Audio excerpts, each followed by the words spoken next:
So I want to get started right now. Okay. If they do make it, they'll just filter in, that's fine. If not, I don't want to waste your time sitting here waiting for people that aren't coming. We've been doing this talk for a long time right now, and what I want to do is just make sure that we cover all the things that are really important. I would just say to you, especially since we're recording it, don't yell out any personal information if you don't want anyone to know. What we're going to talk about is the thyroid fibromyalgia connection. And lots of times when you do this talk, I'll have 20 people sitting here, and 10 people have thyroid problems, and 10 people have fibromyalgia problems, and they sit there thinking that that's them. I am a thyroid person, you are a fibromyalgia person, and people don't realize how interlocked these two things are. Many people with fibromyalgia diagnoses feel exactly the same way as thyroid people. They just never had their thyroid checked. Many people who are taking thyroid medication have chronic aches and pains all over their body, and if they went to a different doctor, they would have been diagnosed with a fibromyalgia issue. And I'm not here to talk about what's your label, because I don't really care about your label, right? Some people come in claiming their disease. I got Hashimoto's, I got hypothyroid, I got Graves' disease, I got fibromyalgia. It doesn't really matter to me. What matters is what's causing it. Because even if I have 20 people sitting here who all have fibromyalgia, everyone has fibromyalgia for different reasons. It's not the same thing. So when we finish filling this board up with information, it'll make more sense to you. And I'll show you all the things that everyone needs to get checked so we can figure out what are the things that are causing it in you. That's the bottom line. So the first thing we look at is brain function. The brain is the master system of your body. It controls and coordinates the function of every cell in your body, and it does a fantastic job of doing so when you're healthy. But when your brain starts to not work so well, that's when health starts falling apart. And we say, you know, oh, we're just having a senior moment, just getting old, you know, we take it lightly. That's not normal. You know, that's not normal stuff. You can't just take these things lightly. And anytime someone's dealing with chronic pain or even thyroid problems, because your brain controls your thyroid gland, anytime you're dealing with this, you gotta have a proper neurological evaluation done. And it's not like, okay, you know, here, let me look in your eyes, let me look in your, okay, yeah, everything's good. And that's what's all too often done in the traditional healthcare model. Our approach is very different, where we do an examination where we're evaluating the right versus the left side. We're comparing the front versus the back of your brain, the top versus the bottom. We check your whole nervous system, where we look from everything from your brain all the way down to your toes. And any discrepancies we see, any areas that are abnormal, and many times people don't even know that they have these abnormalities, and we find it on a careful evaluation. Anytime we see an issue with the brain, we say, well, that's not good. That's something that needs to be taken care of, and that could be contributing to what's going on with your thyroid or fibromyalgia. Next, and carefully tied in with that, is gut function. And people always scratch their heads when I say that. Well, what does this got to do with this? It's a direct connection. And I've been saying this for the past 10 years, the gut-brain connection. And people are like, the gut-brain, yeah, whatever.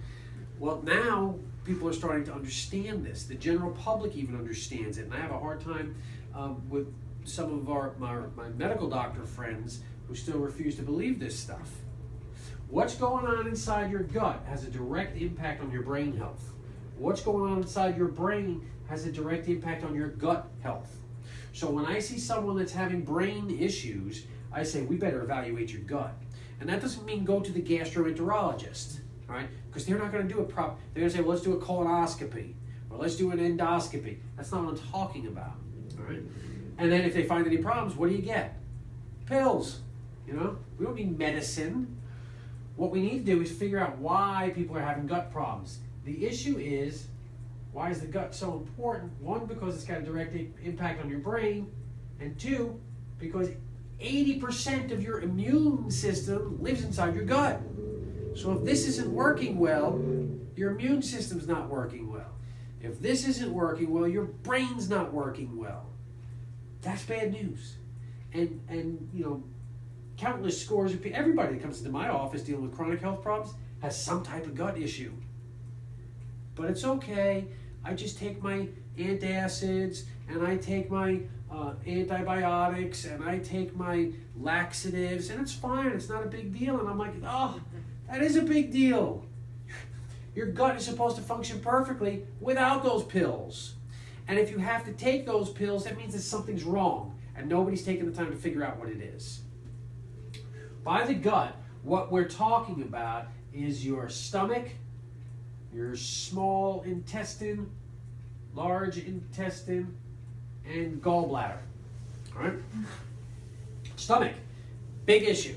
This is one of the most common drugs that are on the market today, are the proton pump inhibitors or the H2 agonists. People that have reflux, indigestion, heartburn, whatever you want to call it. Everybody's got a different name for it. However, they take those pills thinking that they're putting out the fire because there's too much acid in your stomach. And that's actually 180 degrees from the truth. The problem is there's too little acid in the stomach. And when the food is not digested properly, then it starts to putrefy. It literally rots inside your stomach. And it produces lactic acid, which irritates you up in here. And you go, oh, what is this? So you take the pill and it puts your symptoms out, but it makes the problem worse because it makes the environment in your stomach even less acidic. All right, so the drugs are never going to fix this. Secondly, the number one cause that we see for people who are dealing with this issue is an infection that's called H. pylori. Did you ever hear of H. pylori before? Yes. Helicobacter pylori. H. pylori can only live in a stomach that is very alkaline, that's not acidic. So how can you have an H. pylori infection and too much acid in your stomach? It doesn't work that way. Yet, most medical doctors will just give you the pills and they won't check you for an H. pylori infection. It's a simple test. So what we do is we check for both. Do you have signs and symptoms of hypochlorhydria? That just basically means not enough acid in your stomach. Do you have an H. pylori infection? Most of the time, people have both. Easiest way to fix that is to take an herbal remedy that we utilize, and you drink this down 3 times a day for a couple of weeks, and that will kill H. pylori.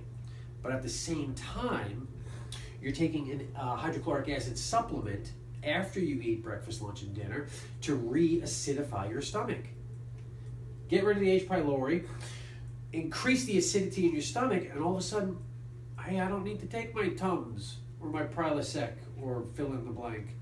I don't need to take that anymore. I don't feel this anymore. Yeah, because we fixed your problem. That's a big issue. Stomach's huge. Small intestine, really big. This is where a lot of your immune system lives. And you know what happens when you take an antibiotic, right? It goes in and it just goes exactly where it's supposed to go and just kills bad bacteria, right? Is that the way it works? Absolutely not. It goes in, and because you swallow it, it goes into your intestines.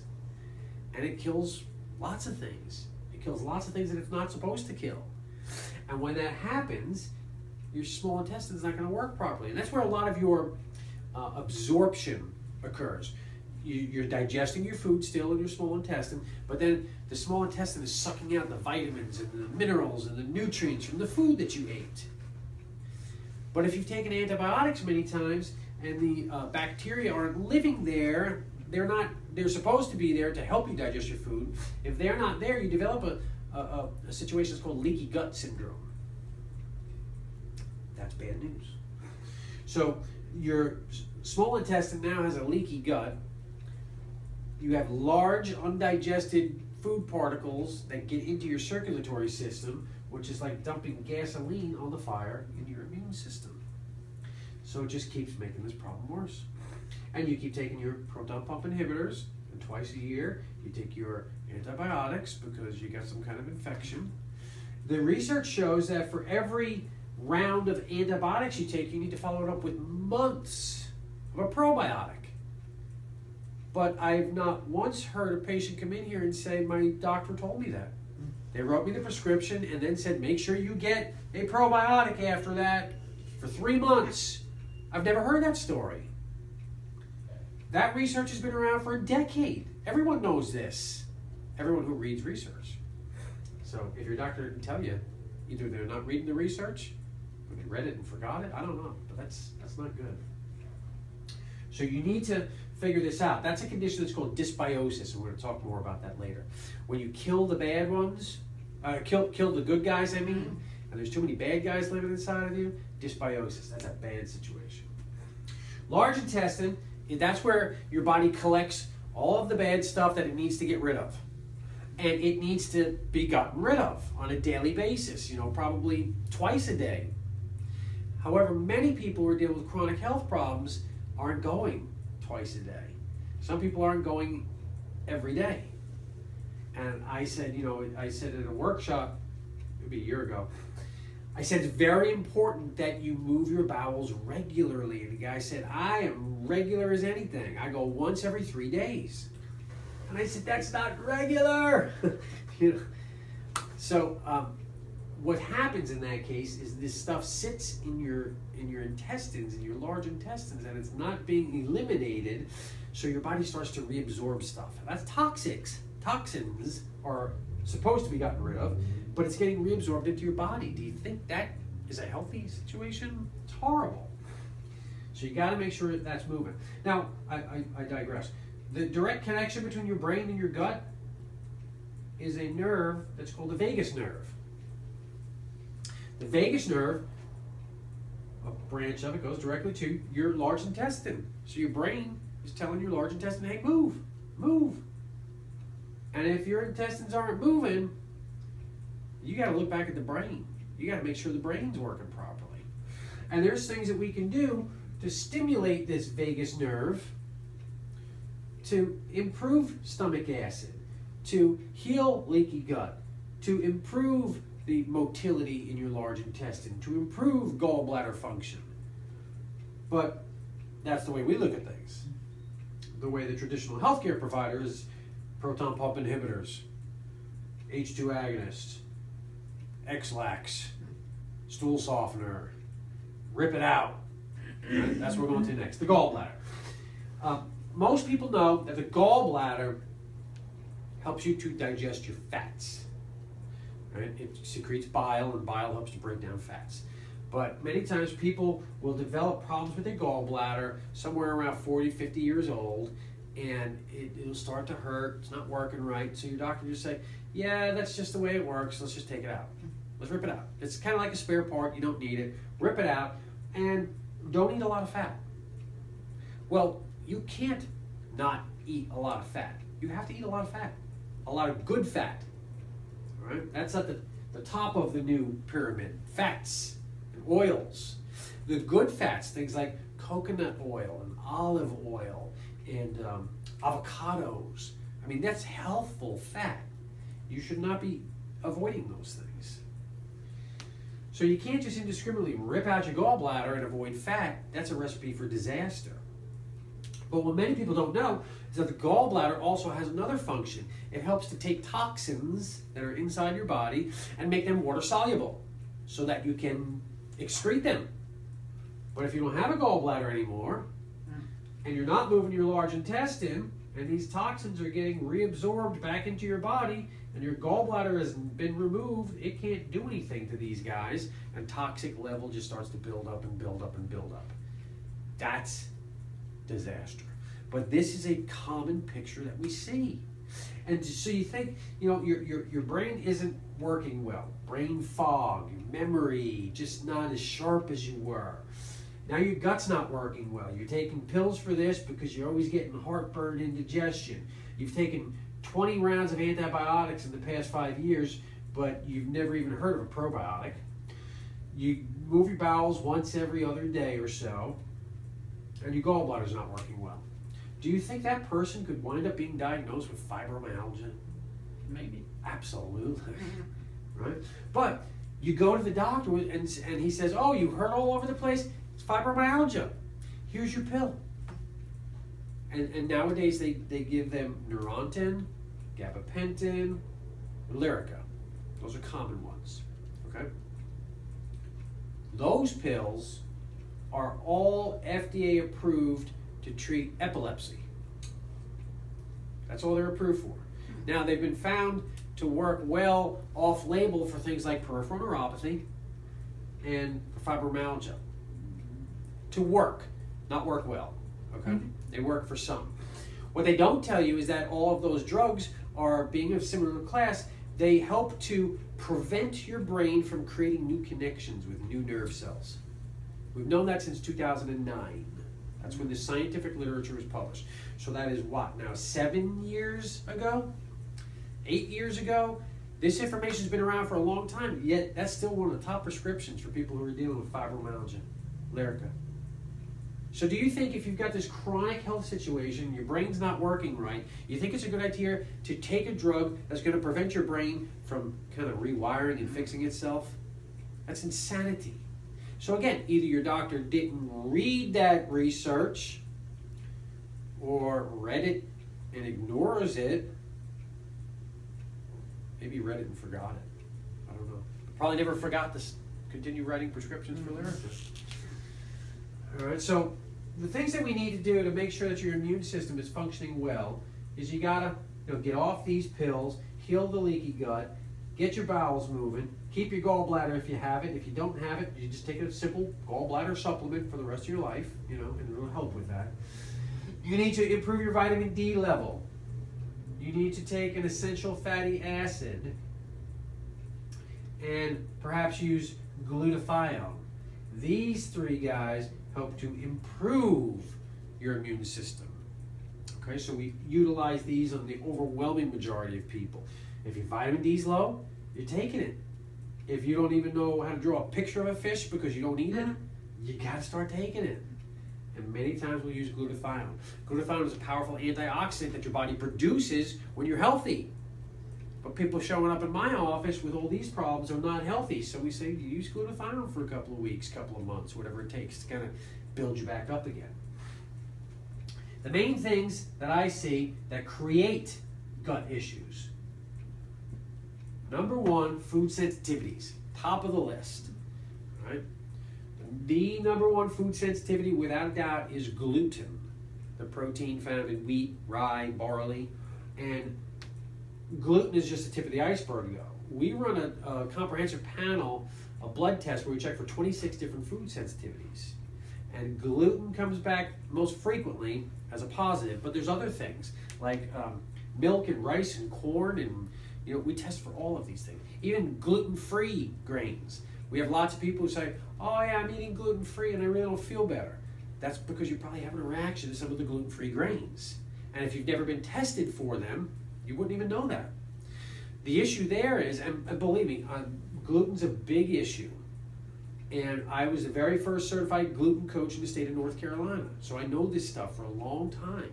And I've been going round and round with people. I'll tell a patient something, they'll go to their doctor, and the doctor will say, oh, you don't have a problem with gluten.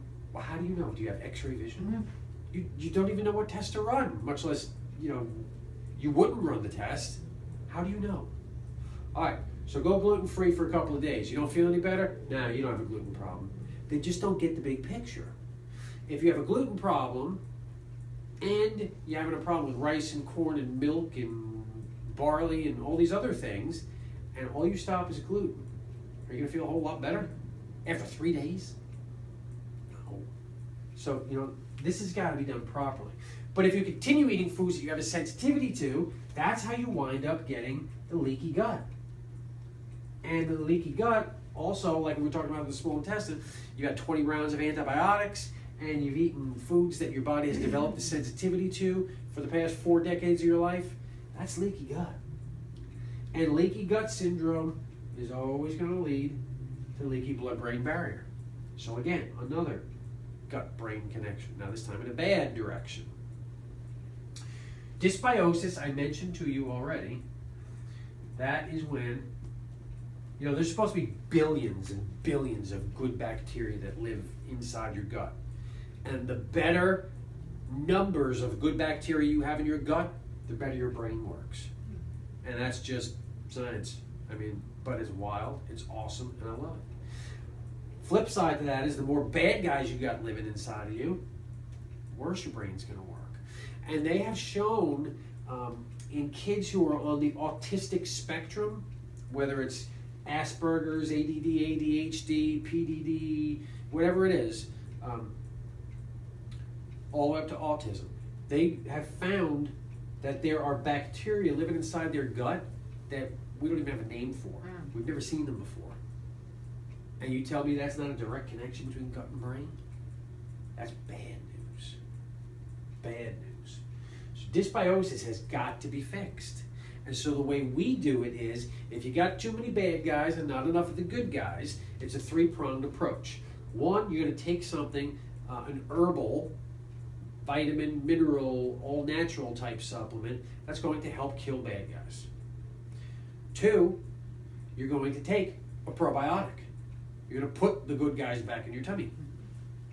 And three, we'll have you eat fermented foods so that you can feed the good guys and they can multiply and replicate and just take over. And you can fix a whole lot of problems. We see people with IBS, with SIBO. Have you ever heard of SIBO before? Small intestinal bacterial overgrowth. It's kind of like when the bacteria from here grow up in there and they don't belong there. That's like I eat and if 10 minutes later, I'm bloated. Bad news. Crohn's disease. We have a nice young girl that had her large intestine taken out. She's in her 20s. They took out her large intestine because it wasn't working right. This is why it wasn't working right. So we're doing a lot of work on her brain and her digestion's improving. It just scares me. You know, they took her large intestine. Can't get it back. So this is a huge player. And I swear that's why she lost her large intestine, you know. Vegas isn't working right. Too many rounds of antibiotics, and they just created this dysbiosis situation. It was horrible, horrible. And then the last piece of the puzzle, another reason that we see guts go bad is a parasite infection. And most people think, well, parasites are, you know, a rare thing that you get if you go to some tropical country or you go swimming in the Amazon River or something. No, it's very common, even here in eastern North Carolina, maybe especially here in eastern North Carolina. Food you eat is contaminated. The dog that you kiss, that's nasty. I don't kiss my dog anymore. We'll snuggle. I don't kiss them. Get out of here. All right, so over half the people that we test for a parasite infection come back positive. And, you know, people have all these gut problems and the doctor just says, well, here's a pill for this, here's a pill for this, here's a pill. They never even run a test. And it's amazing when we see this. When it comes back and it's positive and they've got Indolinia nana or something like that, okay? And I said, great, here's the way we're going to kill it. And like 3 weeks later, all of a sudden their gut problem's all healed up. And I said, okay, now stop taking these drugs and these drugs and these drugs because we fixed your problem. Yet they would have lived the rest of their life taking all those drugs and their doctor's thinking, oh, I did such a good job taking care of them. You know, how many times we see people come in here who are taking drugs and they don't feel any better? You know, we see it a lot with thyroid, and we're going to finish up with thyroid tonight.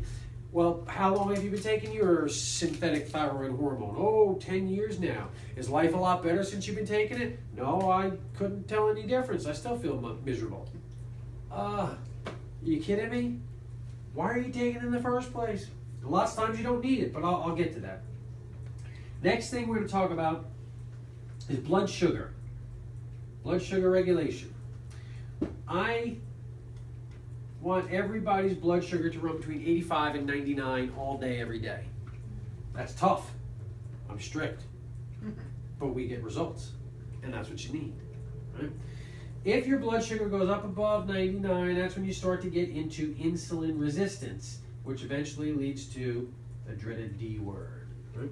But just as bad, when your blood sugar goes too low, that's hypoglycemia. And that's when people start to feel shaky, jittery, lightheaded. I got to get something to eat right now. So neither one of those is good.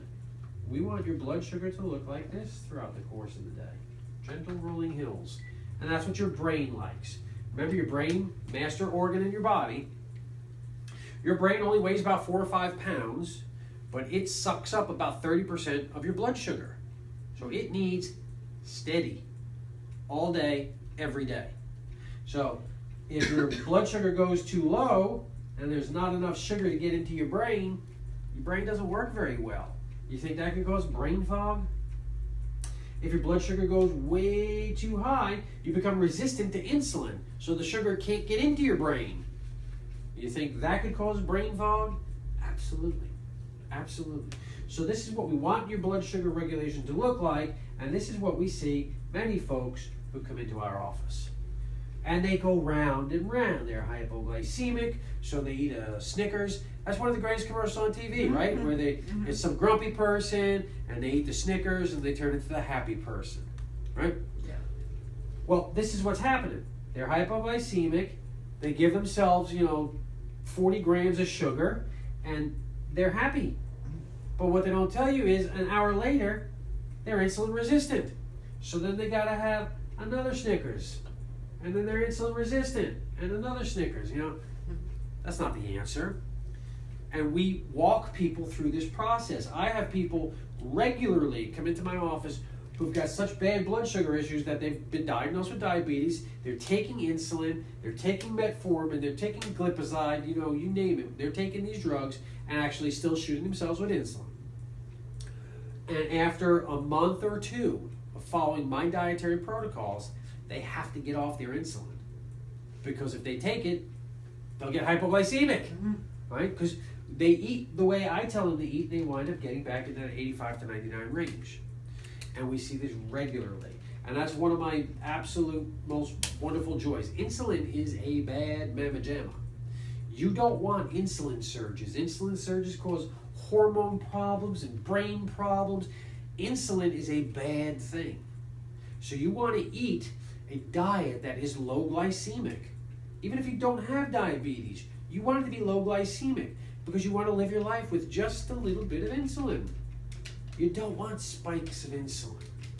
And we see this a lot with females.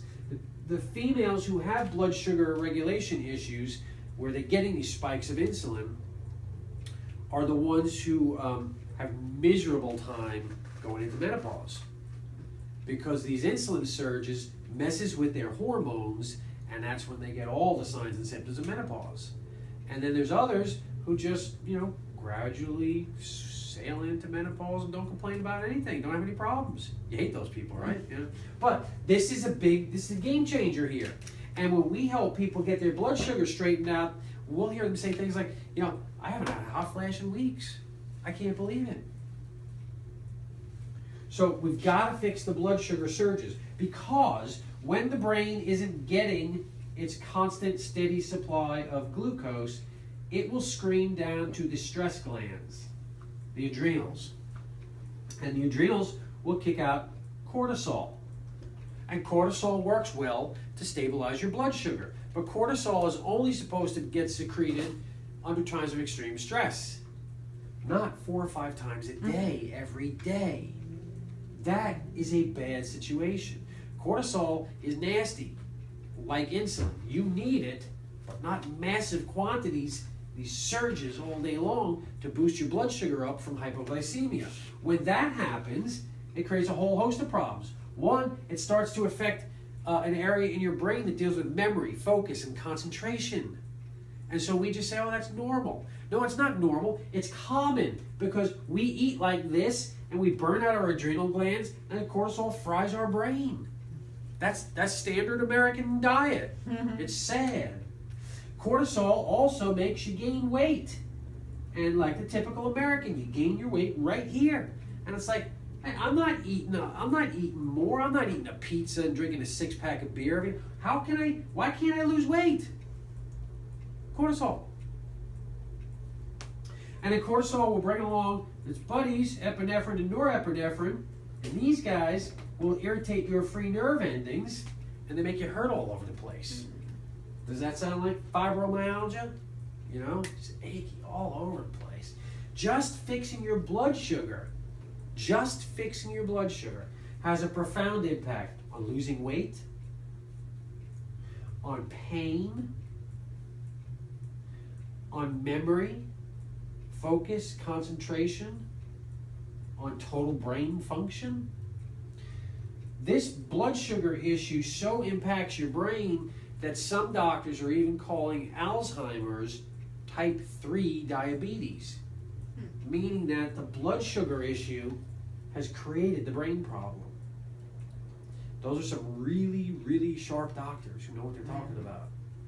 There's a huge connection. Yet we can go into the gilded halls of our hospital over here, and nobody understands that. It's just, what's your symptom? Here's the pill. What's your symptom? Let's rip it out. Go into that room. We'll take a scalpel to your gallbladder.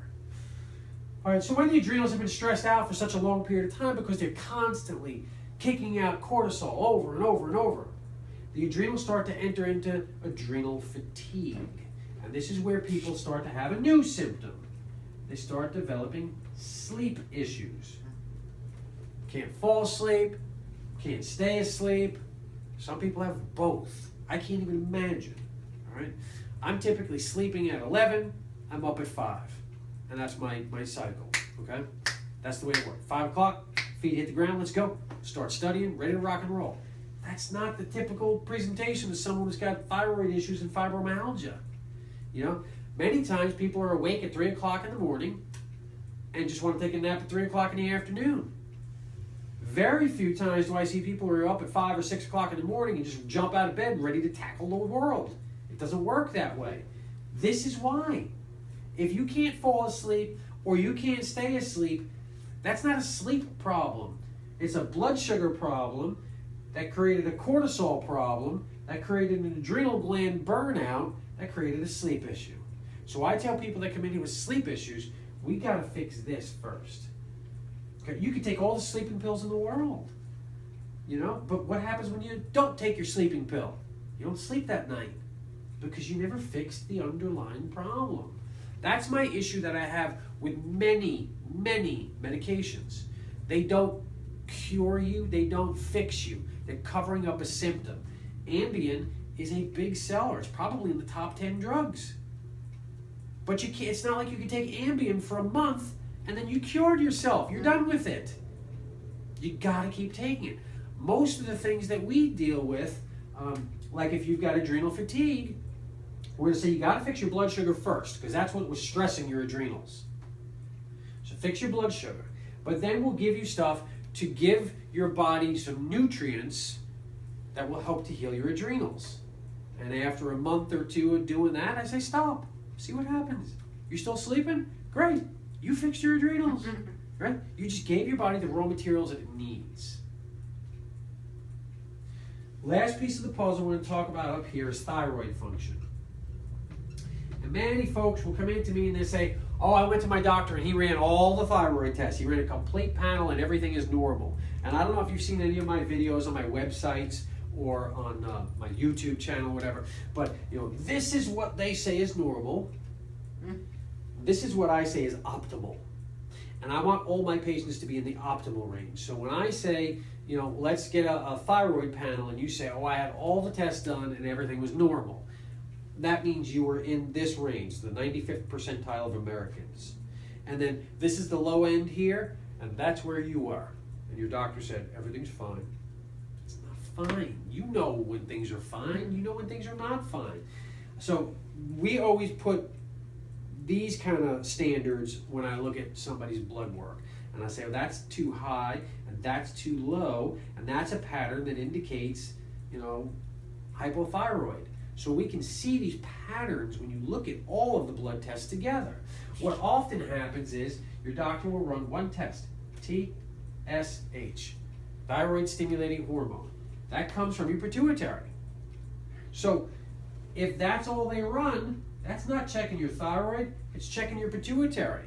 Might be indirectly guessing about what's going on with your thyroid, but it's not the whole picture. Your thyroid then produces T4 and a little bit of T3. Right? T4 is inactive. It can't do anything. It's got no impact on you. But that's like 93% of the hormone produced by your thyroid is T4. Only 7% approximately is T3.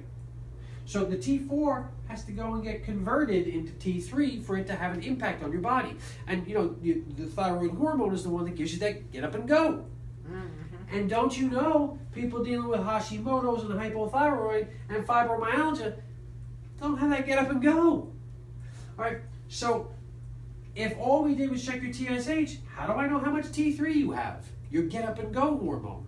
You don't know because nobody looked at it. And then there's two different kinds. There's total T3 and there's free T3. Well, to be honest, the free T3 is really the only one that has an impact on the cells. That's what you need to look at.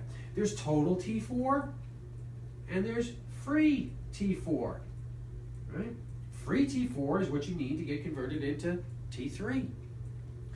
Then your hypothalamus picks up how much T4 and T3 are floating around. And then it says, oh, wait, we need some more TSH. So your hypothalamus sends a message down to your pituitary, thyroid releasing hormone. So your hypothalamus says, we need some more. Then the pituitary says, oh, let's make some more TSH. We get some more hormone. It starts to come up. Your hypothalamus says, oh, turn it down. Right? So it's a feedback loop that goes like this. And there's many different steps to the process. So if that's a complete feedback loop, and that's all we look at, how do you know what's going on? Right? You need to see all the pieces of the puzzle. We say, okay, you know, your TSH is a little high, but your free T4 and free T3 were at the low end of the normal range. That's a normal feedback loop. I don't get crazy about that. But if your TSH is high and your T4 and your T3 are high, something wrong there. You know, you got to look at all the pieces of the puzzle. But one of the biggest issues that we see in people that are dealing with the symptoms of hypothyroid, no energy, I'm gaining weight, I can't lose weight, I'm depressed, I'm losing my hair, I'm not moving my bowels. You know, it sounds familiar. It's very much the same thing. I got brain fog. It's very much the same symptoms. The number one reason that people develop a thyroid problem is not a true thyroid problem. It's actually an immune system problem when the immune system attacks the thyroid. It's an autoimmune thyroid condition. It's called Hashimoto's. Did you ever hear of Hashimoto's before? Okay. But that's the issue. So if you go and get this test done, and then they say, oh yeah, you got a thyroid problem, you got to take some thyroid hormone, but that's what's causing it, and you never address this, you're never going to get right. This is what needs to be looked at. So you see, I can have 10 people who come in here, and let's just say they got fibromyalgia, and one person has it because their brain isn't functioning properly. So their brain is making them feel this pain all over the body. All right? Next person comes in and they've got fibromyalgia, but they got it because their gut's not working the right way. They're taking proton pump inhibitors and they got a leaky gut syndrome. That's why they feel crummy. Next person comes in and they've got fibromyalgia because there is no gallbladder and they only have bowel movement twice a week. Next person's got fibromyalgia and they got blood sugar, crazy issues there, and a parasite infection. Next person comes in, they got fibromyalgia because they're in stage 7 adrenal fatigue, they don't sleep anymore, and they got a thyroid problem. That's why they have fibromyalgia. So those 5 people all go to the same doctor, one after the next. Mm-hmm. And what do they get? Pills. Pills. And the same pill. They're all going to get Lyrica. Or whatever the drug du jour is now. You know, it changes all the time. But Lyrica is still a big seller for people with fibromyalgia. Can Lyrica fix any one of those people? Not a one. And that's why people wind up in my office. I've been taking Lyrica, and not only am I not getting any better, I actually feel worse. Yeah, because your brain can't make new connections. This is scary, scary stuff. But this is exciting stuff for me. And this is what wakes me up in the morning. So I'm up at 5 o'clock in the morning studying this stuff and looking at new pieces of the puzzle. You know, 2 years ago, I didn't have as much stuff up here on my board. And this is new stuff that I'm learning all the time. And I'm going to be up tomorrow again learning new stuff. This is probably, for the next 18 months or so, this is probably where I'm spending the overwhelming majority of my time, is looking at neurological function. I'm working on getting a diplomate in functional neurology. And it's just, you know, it's exciting to me. My kids all think I'm weird because I'm always like drawing pictures of the brain and drawing pictures of how the eye moves, and they're like, you're such a dork. But this wakes me up in the morning. This gets my cortisol jacked up in the morning, so I wake up. All right. Does that make sense? Mm-hmm. But it's not rocket science. But why? Why does your doctor not understand this stuff? We read the same physiology textbooks. You know, I'm not making this stuff up. This is real world stuff, but they don't have time. You know, I got 5 minutes to see you. Mm-hmm. Here's your pill. See you in 3 months. So the Hashimoto test is It's another one. It's a simple thyroid antibody test. There's two thyroid antibodies. TPO antibodies, TGB antibodies. And if they come back positive, it's Hashimoto's. And then I say, good news, you don't have a thyroid problem. You got an immune system problem. And most people that have an immune system problem have multiple different areas in their body that are under attack. This is just one of the more common ones that we know, but it's still not treated properly. So 99 out of 100 blood tests come in here for thyroid. There's no antibody tests that have been done. And it's like, this is why I have no hair, because I'm pulling it up. Why don't they run the test? Well, there's a buddy of mine who tells me they don't run the test. He doesn't run the test because even if that comes back positive, the only thing they have to offer is thyroid medicine. I read that. But if you fix this, you stop that. And this takes time and it takes effort. It takes a lot of time and a lot of effort. But this is what gets me excited. This is what I do. I spend a lot of time with people fixing things like this. All right. Alicia, Yes. can you hit that? I'm sorry. Shut it. So,